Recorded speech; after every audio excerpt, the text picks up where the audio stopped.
All right, this video is about the beginning of adolescent development. So the very first thing we're going to talk about with adolescent development is, of course, physical development. So, a couple big things with physical development that I wanted to mention. Girls generally develop before boys. Girls, they start puberty somewhere around between 9 and 13. 13 would be kind of considered late. 9 would be early, obviously.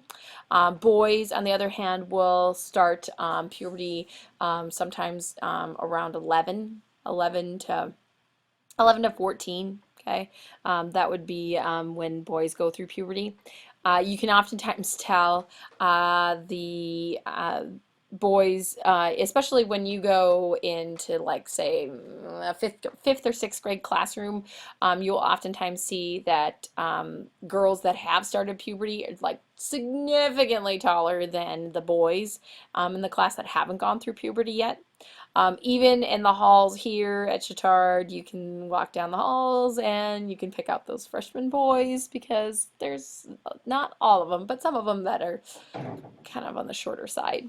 Um, so general physical changes. Generally physical changes for boys, facial hair, voice change, arm hair, pubic hair, their testicles will drop.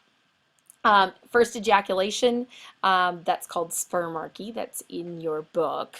For girls, underarm hair growth, breast development, hip widens, your hips widen, ovaries will start producing eggs, you'll have pubic hair, first menstruation, which is called menarche. There also will find that their frontal lobe in your brain will also develop. And that doesn't completely finish developing until you're about 25. But these are some of the physical changes with adolescence.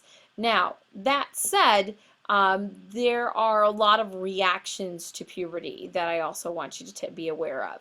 So, what I'm having everybody do with this is that I am having you read an article on Canvas that's on Canvas that is titled How Timing of Puberty Affects Adolescence. So if you pull this up, this talks about if you are an early or late developing boy or girl, how that affects you. Now, sometimes it affects you a lot, and sometimes it doesn't affect you at all. I just had a conversation with a student that was saying that, I don't know I don't understand what the hype is. I think it's pretty much no big deal. And I said that, that tells me a lot about your experience with puberty, because obviously your experience with puberty was pretty good, and it was pretty smooth. That's not the case with everybody. So I do want you to take a look at this and read this. It's talking about those that start early and those that are late with puberty. But then what I want you to do with this is that I do have an activity that you will do in class where I am going to have you write a letter to a future adolescent. So the letter to the future adolescents, I want you to imagine that you have a child that is about to enter adolescence, so somebody who's a boy or girl who is about 9 or 10. And imagine that you are going to go on a trip for the next 10 years and you're only able to communicate with him or her via email or letters. So what you're going to do as a group is you're going to write a letter to this imaginary child about puberty.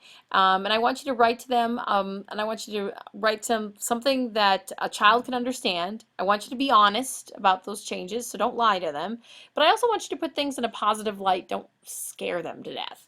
So that's kind of an activity that we're going to be working on, and I'm going to have everybody work on. But I wanted to let you know, since this is the video that's talking about puberty. That's it. That's all I wanted to say about puberty. Thanks for watching.